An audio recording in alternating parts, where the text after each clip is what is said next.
Hello guys, and welcome to my build video. This is my third attempt, last time I got soaked down, for a Magicka DK build with DUALWIELD and Resto, something a little different. We're running 2 Scoria for the damage on all of our dots, and we are running 5 Seducer on this bar for the sustain. You could run pretty much anything here if you wanted to run towers, anything like that. It's very interchangeable down to preference.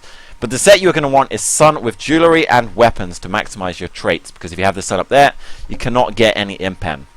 You're going to go with 5 Sun for the flame damage on all of our abilities, and then 4 on the Resto bar. In terms of the DUALWIELD, you want to have a sword and a sword for the buff on our dual passive seen here. Gives us 6% extra damage on spell damage. All damage, sorry. And then we can also run 1 sharpen and 1 defending if we want to maximize our resistances, because the second sharpen doesn't get much buff. I just don't have a defending sword yet, 'cause it's quite hard to find them. In terms of our stats on our character sheet, we have 38k Magicka, 24k health, and 15k stamina. Our recovery is 1.5k, which is fine. It's fine to sustain with that because of the battle roll passive and the light armor reduced cost. Obviously, if you have too many people on you, you may need to run Bloodspawn instead of the Scoria. It's all down to the situation. But for most part, I would say it's fine with Scoria if you're playing good. I'm not the most experienced on a Magic DK. The playstyle can be dodgy, but in terms of the build, it works very effectively. With 2.3k unbuffed spell damage, which is very, very nice, and we're buffing that up with the dual passives, which I'm currently missing. And, of course, we can get it buffed up with the Sunset, which does not show on your tooltip. So that's a thing to mention.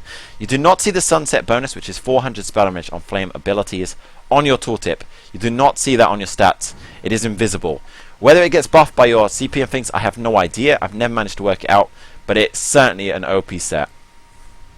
In terms of skills, we're using Burning Embers for an enormous dot heal, as well as a decent damaging dot. That's one of the best skills in the game. You've got to use that. Flame Dash is a good base damage. Not enormous, but when we can get the procs with our Fossilized and Talent, it's brilliant and combos very nicely with our dots and the Scoria procs. And then we're using Wings. This is pretty interchangeable, depending on the situation, but I generally like to keep Wings here instead of the other one. We're using Meteor as the ulti. You want to go for the Flame one, Shooting Star, because it gives you ulti back and it's flame damage. So again, it's getting buffed by the Sunset. Overall, it's more damage than the Ice. And then on the other bar, we are running Engulfing Flames. This is a must-have for this build with the Sun. It's an enormous buff on our flame damage, 10% extra. When we consider that with all the spell damage buff we're getting from the Sunset itself, you just got to run it. Entropy is our major sorcery, as well as giving us a small dot again to proc the Scoria. Healing Ward is our base heal and damage shield, and then we are also running Damper Magic as a second shield should we ever need it. Finally, we have Volatile Armor here for the resistance if our shields are down. Again, this is pretty interchangeable. If you're good with shields on a lower Magicka build, you can certainly run that. But it's not a must-have to have that Volatile. You could run something else there if you wanted. I like it for the extra dot, personally. Our second ulti is Shifting Standard. If you needed a cheaper ulti, you could go with Bats here. I really like Standard. I really think Shifting is amazing in an outnumbered situation because you can keep it up for so much time if you cycle the shift. You can get about 33 seconds because you recast it after 16. Since the duration is 17, we can recast it during that time. Something I forgot to mention, my Mundus is the Atronach for that recovery. We're going to be a little low otherwise. If you wanted, you could run something else here, but I think Atro is going to be the way to go. The spell damage one doesn't give you much of an increase. It's not really worth it. We are a Vampire for the stat increase on the recovery. You are, of course, going to take more flame damage, so it's not a must-have, but I generally like it, and we are using Try Food.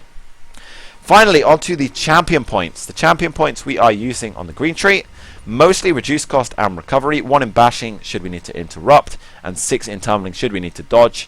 You can adjust those a little bit, but mostly you want to go in magic cost and reduction. We have 74 in elemental expert, 13 in elfborn for crits, and 13 in this penetration because it scales very nicely, and 2 in bless for healing on our burning embers. 2 gets a big increase per point, so you might as well stick 1 or 2 in there. And then we are running 75, courtesy of Karis. He suggested 75 because it unlocks the Exploiter passive, which means we're getting a 10% damage against off-balance enemies, which is a very nice increase since Talons, the proc from Fossilized, all of that is classed as off-balance, so it's very, very useful. So good shout, Karis, for that. Shout out to him, King of the Sorks, Magic DKs, etc. And we're also getting a big buff on our stats there. I think I've covered everything here, so thank you everyone for tuning in to my Magicka DK build. I'm going to go back to my stream now. But take care, everyone. I hope this build can help you if you want to play something different. It's extremely effective. I will hopefully very soon be posting some clips of it. I just haven't really had time to edit because I've been on holiday for Magicka DK, Magicka Nightblade, and Stamina Nightblade Tritage. So take care, everyone. Thank you for tuning in, and I will see you again.